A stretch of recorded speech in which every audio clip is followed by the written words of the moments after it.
అందరికీ నమస్కారం. ముందుగా ఓం శ్రీమాత్రే నమః అని కామెంట్ పెట్టి లైక్ చేసి మా ఛానల్ని సపోర్ట్ చేయండి ఫ్రెండ్స్. దీపావళి అమావాస్య కేదారేశ్వర గౌరీ వ్రతం కొత్తగా మొదలుపెట్టే వారికోసం, నోచుకునే వారికోసం విధానాలు, నియమాలు ఈ వీడియోలో తెలియచేస్తున్నాను. కేదారేశ్వర గౌరీ వ్రతం నోములు, అలాగే దీపావళి నోము ఎప్పుడు నోచుకోవాలి, నోము పూజలు ఏ విధంగా చేసుకోవాలి అని కూడా ఈ వీడియోలో తెలుసుకుందాము.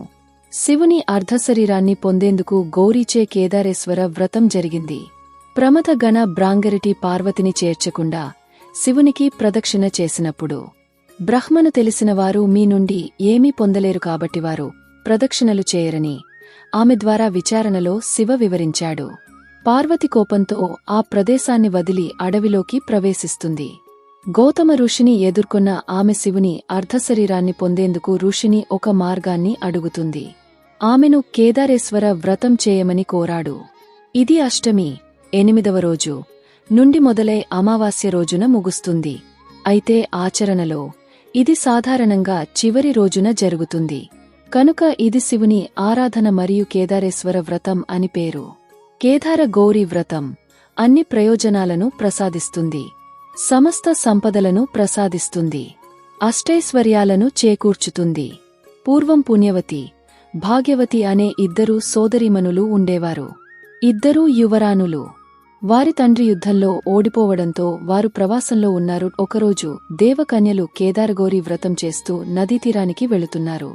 ఆ వ్రతం, ఉపవాసం గురించి అడిగి తెలుసుకున్నారు. ఆ వ్రతాన్ని ఆచరించారు. ఈ వ్రత మహిళ కారణంగా పుణ్యవతి, భాగ్యవతి సంపన్నులైనారు. వారి తండ్రి పోగొట్టుకున్న రాజ్యాన్ని వారసత్వంగా పొందారు. ఇద్దరికీ మంచి భర్తలు లభించారు. ఇంతటి సంపత్తు లభించేందుకు కారణమైన ఉమాదేవి ఆరాధనతో కూడిన కేదార గౌరీ వ్రతం పాటించారు. ఆపై వ్రతాన్ని పాటించకుండా వదిలేసింది భాగ్యవతి. ఆపై తప్పు తెలుసుకుని ఈ వ్రతాన్ని తిరిగి ఆచరించింది. ఆపై సంపదలను పొందింది. దీపావళి లేదా కార్తీక మాసంలో చంద్రుడు కృత్తిక నక్షత్రంలో కలిసి ఉన్నరోజు కార్తీక పౌర్ణమి వస్తుంది.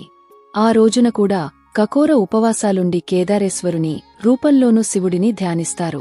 ఈ నోము నోచుకున్న వారికి అష్టైశ్వర్యాలకు, అన్నవస్త్రాలకు లోటుండదని భక్తుల విశ్వాసం. వ్రతం పూర్తి చేసిన అనంతరం నక్షత్ర దర్శనం చేసుకుని స్వామికి నివేదించిన వాటిని ప్రసాదంగా తీసుకుంటారు. కేదారమనగా వరిమడి, పాదు, శివక్షేత్రమని పేరు. ఈశ్వరుడనగా ప్రభువు, పరమాత్మ అని అర్థము. కేదారేశ్వరుడనగా శివుడు, వేద ప్రతిపాదితమైన రుద్రుడే శివుడు, మహాదేవుడు, పశుపతి. కేదారేశ్వర వ్రతం భార్యాభర్తలిద్దరూ కలిసి చేసుకునే వ్రతం. గతంలో దీపావళి పండుగనాడు చేసుకునేవారు. ఇటీవల కార్తీకమాసంలో నిర్వహించుకుంటున్నారు. కార్తీకమాసంలో ప్రతి ఒక్క పండగని విశేషాలని, కార్తీక ద్వాదశ దీపాలని, కార్తీక పున్నమి నోముల గురించి, అలాగే కార్తీక మాసంలో తప్పకుండా దర్శించి స్మరించవలసిన పంచారామాలు గురించి కూడా తెలియజేస్తున్నాను. దీపావళి పెద్ద నోములు నోచుకునే వాళ్లు ఇది తప్పిపోతే కార్తీక మాసంలో సోమవారం నోచుకునే వాళ్లు, కార్తీక పౌర్ణమి రోజు నోచుకునే వాళ్లు, కేదారేశ్వర గౌరీ వ్రతం మొట్టమొదటిగా నోము ప్రారంభించేవారు తప్పకుండా వారి ఇంటి పేరు మీద, మీ పేరు మీద నోము మొదలు పెట్టుకోవాలి. దీపావళి రోజు ఉదయాన్నే లేచి స్నానాధికారాలు ముగించుకొని తప్పనిసరిగా ఒక్క పొద్దు ఉండాలి. పండ్లు, పాలు స్వీకరించవచ్చు. పూజ సామాగ్రి ఏర్పాటు చేసుకోవాలి. కలసం, చెంబు, టెంకాయ, తమలపాకులు, పూలు, ఒక్కలు, తాంబూలాలు, నైవేద్యాలు, కర్పూర హారతి, పళ్ళెం, అగరవత్తులు, అగ్గిపెట్టె, ఒత్తులు, దీపాలకు నూనె మొదలైన సామాగ్రి వస్తువులు ఏర్పాటు చేసుకోవాలి. తర్వాత కేదారేశ్వర గౌరీ వ్రతంలో ముఖ్యంగా పెట్టవలసిన వస్తువులు మరి ఆకులు, అలాగే మరి ఊడలు, ఇవి తప్పనిసరిగా పెట్టాలి. ఇవి పెట్టే కేదారేశ్వర గౌరీ వ్రతం నోము నోచుకోవాలి. ముఖ్యంగా పండ్లు, పూలు, నోము దారాలు, పసుపు కొమ్ములు, వక్కలు నోచుకునేందుకు ఏర్పాటు చేసుకుని కేదారేశ్వర గౌరీ వ్రతం నోము నోచుకోవాలి. తర్వాత లెక్క నోము ఉన్నవాళ్లు మాత్రం 21 లెక్క ప్రకారంగా పండ్లు 21, పసుపు కొమ్ములు 21, తమలపాకులు 21, అలాగే వక్కలు 21, అరిసెలు 21, వడలు 21 నోము దారాలు పెట్టుకోవాలి. ఈ వ్రతానికి ముందుగా 21 పేటల పట్టుదారాన్ని కాని, నూలుదారాన్ని కాని తోరంగా కట్టుకోవాలి. పూజలో గోధుమ పిండితో చేసిన అరిసెలను పాలు, పెరుగు, నెయ్యి, పాయసాలతో పాటు 21 రకాల ఫలాలను, కూరలను నైవేద్యంగా సమర్పించాలి. తేనె తప్పనిసరిగా ఉండాలి. ఈ కేదారేశ్వర వ్రతాన్ని ఏకధాటిగా 21 సంవత్సరాల పాటు నిర్వహించి 21వ సంవత్సరములో పూజాంతములో ఉద్యాపనం చేసుకోవాలి. నైవేద్యం చేయాలి.